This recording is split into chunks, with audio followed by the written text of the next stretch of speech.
Do lambs dream of becoming mutton? A short story by the dank meme lord. I'm often left wondering if my feelings towards certain things are unique. I have often asked myself the question, does the lamb have the right to live, or, to be more specific, should the lamb have the right to live? Should we allow the lamb the chance to pursue happiness? What would be justice for the lamb? When in the USA they often mention the concept of justice for all, does this include the lambs? What makes a lamb happy? Can a lamb experience happiness? Is survival happiness for the lamb? Lambs get what they need to sustain themselves from plants, or to be more specific, grass, and in turn, they give back nutrients to the soil in the form of manure. Every time I see lamb on the menu in a restaurant, I'm reminded of my childhood days spent at my grandfather's farm on the outskirts of Potchefstroom. I spent every holiday of my childhood there. One of the things my grandfather would do when my sister and I came to visit was to ensure there were lambs on the farm. A lamb is the epitome of childhood innocence. I still have vivid recollections of my little sister fawning over a lamb, holding it in her arms, and bottle feeding it. Almost as if it was one of her Barbie dolls. I don't remember if the bottle actually had milk in it. I also don't really know if this is how lambs are fed.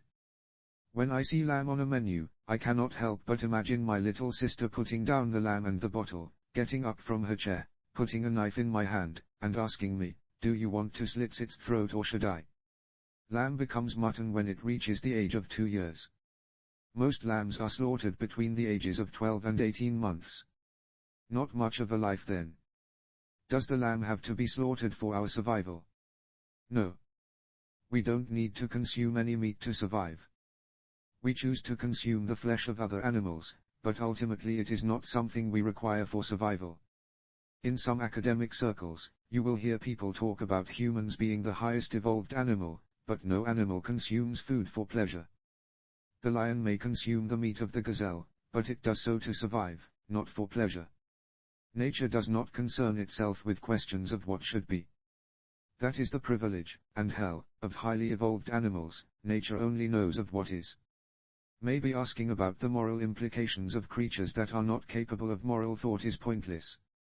It has just always been my nature to wonder about how I affect the things I come into contact with, even the lambs. I cannot help it, it is how I feel. The world's religions have plenty to say about the pleasure of our flesh, but the consumption of the animal's flesh is largely allowed. Except for some rules in some religions about which meat to consume and which to avoid. During one of these school holidays, my uncle would try to persuade my mother to allow me to help with the slaughtering of the lambs. At this stage, I was already 13 years old, and according to my uncle, that was old enough to help. My mother was adamant that I would take no part in it. At that age, I was still too young to fully understand what the significance of it all was. All I knew was it was very important to my mother that it would not happen. My mother was not in favor of corporal punishment when it came to any child, but she gave me a look that day that she would seriously reconsider her stance on the matter if I pushed the issue. Just the mere mentioning of the idea seemed to infuriate her. I at that stage had never seen my mother so angry. So I conceded the point to her, while at the same time developing a childhood curiosity about what the slaughtering may entail. I just wanted to know why it upset my mother so deeply. So without telling my mother, I decided on a compromise. While my uncle and grandfather were busy with the slaughtering, I would respect my mother's wishes, but I would stand outside the doors of the garage where the slaughtering took place and try to get a clue as to what exactly was going on. As long as I live, I will never forget what I saw that day. After the slaughtering, my grandfather opened the garage doors. He walked past me without noticing me. With a certain amount of apprehension, I peeked inside the garage to see if there was something that would alleviate my ignorance on the matter. I saw the head in a bucket. A creature's head in a bucket. Discarded like old chutney. The eyes were closed and its tongue was lolling from the corner of its mouth. I have wondered if the eyes close by themselves when the lamb dies or not. The garage floor was covered in sheep blood. The carcass was hanging from the ceiling on a big meat hook. My uncle was trying to clean the sheep blood from his overalls. I must have made some sort of noise because eventually, my uncle realized I was watching him. I thought he was going to beat me that day, but he did not. For a couple of moments, I was terrified. Eventually, he just gave a big heaving sigh of disgust. Whether his disgust was because he thought I was being spoiled or because he was covered in blood is something I will never know.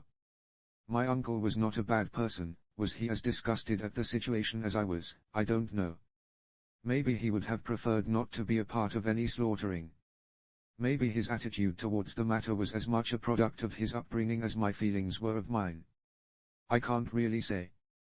There may have been many mitigating circumstances that led to my uncle being part of the slaughtering on that day. Seeing as I'm largely estranged from my mother's side of the family, these are things of which I will remain ignorant of for the rest of my days. That is life. All I know is that I must find a way to not enjoy my life at the expense of something else. Sometimes my will fails me and I do eat meat. I'm as opinionated as I'm weak-willed. That is to say, very. I do at the very least have the decency of developing feelings of guilt for my guilty pleasures. These feelings of guilt often make me very unhappy. Maybe my habit of anthropomorphizing animals is to blame for this. I'm just left wondering why we as the human species don't afford the other creatures on this earth the same right to live as we claim for ourselves, especially when we don't need their flesh to survive.